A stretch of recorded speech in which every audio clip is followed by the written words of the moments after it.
Et selon toi, quelles seraient, sur la prise de parole en public, les 20% des actions, si c'est possible en tout cas, pour avoir 80% de résultats qui permettent vraiment de se sentir en tout cas plus à l'aise vis-à-vis d'un public tierce? Moi, j'adore aussi, quelles sont les actions qui vont... J'aime bien le bouquin The One Thing. Trouver le gros domino du début qui va faire... sinon, trouver l'action.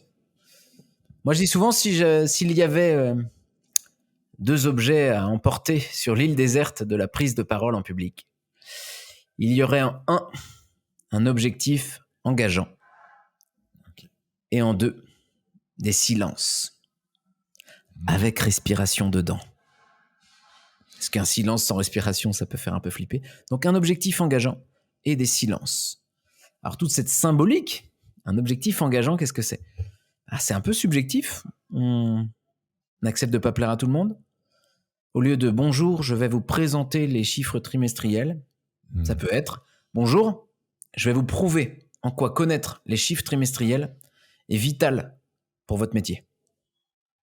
T'as vu, prouver vital, c'est un peu plus engageant que présenter. Présenter, c'est informatif. Informatif, on est dans le mental, donc on va leur faire du Wikipédia, on va leur donner de l'info descendante, sans émotion, sans rien.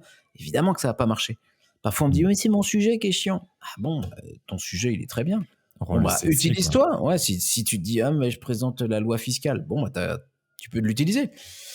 Un sujet que vous attendiez depuis très longtemps, je vais vous parler enfin de la nouvelle loi fiscale. Je vous vois tout excité à l'idée.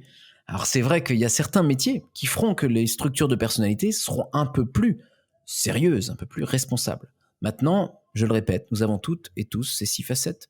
Donc, on ne demande pas de faire des one-man shows à chaque réunion, évidemment. Mais pouvoir mettre un peu de légèreté, d'imperfection. On revient toujours au bout de « Bonjour, je suis imparfait et vulnérable. Vous allez bien ? Comment ? Non, mais je sais que vous aussi, vous êtes imparfait et vulnérable. Donc, il n'y a pas de problème. Comment je suis pas parfait ? Oui, je sais. Merci pour l'info. Comment je suis pas fort à chaque fois ? Bah oui, je sais, je l'ai dit. Donc parfois l'autodérision, le fait de dire bonjour, je suis imparfait, je suis vulnérable, et en plus, je m'aime quand même. Quoi ? Comment tu peux ? Évidemment, tout le monde va projeter son monde dessus. Comment cette personne peut être imparfaite ? Comment elle peut être ça se fait pas ? Et donc reprendre son pouvoir à soi. Donc j'aime bien dire prise de parole en public, en privé et à soi-même. Et si on travaille cette petite voix interne du jugement de soi et qu'on arrive à travailler l'autre voix qui est... en gros, la voix, c'est « Putain, qu'est-ce que t'es con, c'est pas possible, mais merde ».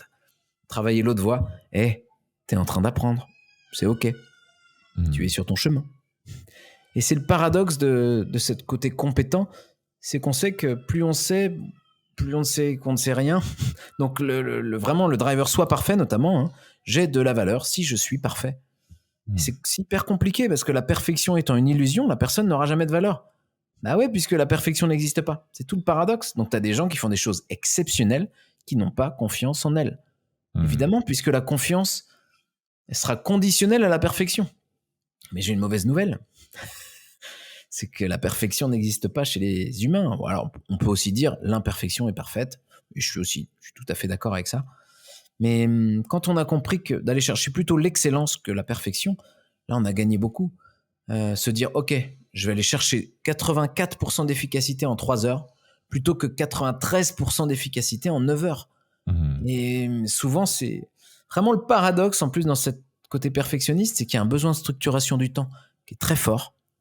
Mais à surdétailler sur des futilités, on perd beaucoup de temps. Donc parfois, ce sont des personnes qui seront en phase peut-être travaillomane, persévérant, un peu des deux, qui auront cette impression d'être happé et de ne pas avoir le temps, parce que évidemment, si tu veux que tout soit parfait, ça prend du temps, la perfection. Ouais. Et donc chercher l'excellence. Alors suivant l'enjeu et le public, le contexte, on va un peu plus préparer sa prise de parole, bien sûr. Ce qui est intéressant aussi, c'est de se dire à qui je parle. Parce que souvent, on est hyper concentré sur nous, notre sujet.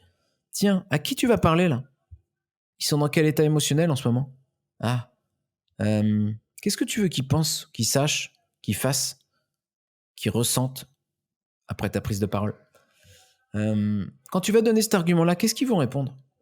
Ils vont pas être contents parce qu'ils ont autre chose. Ok, à toi de peut-être anticiper les remarques qu'on pourrait te faire par rapport à ce que tu vas dire là. Ouais, c'est vrai. Tu sais que dans le public, il y a certaines personnes qui essaieront de t'embarquer dans un jeu.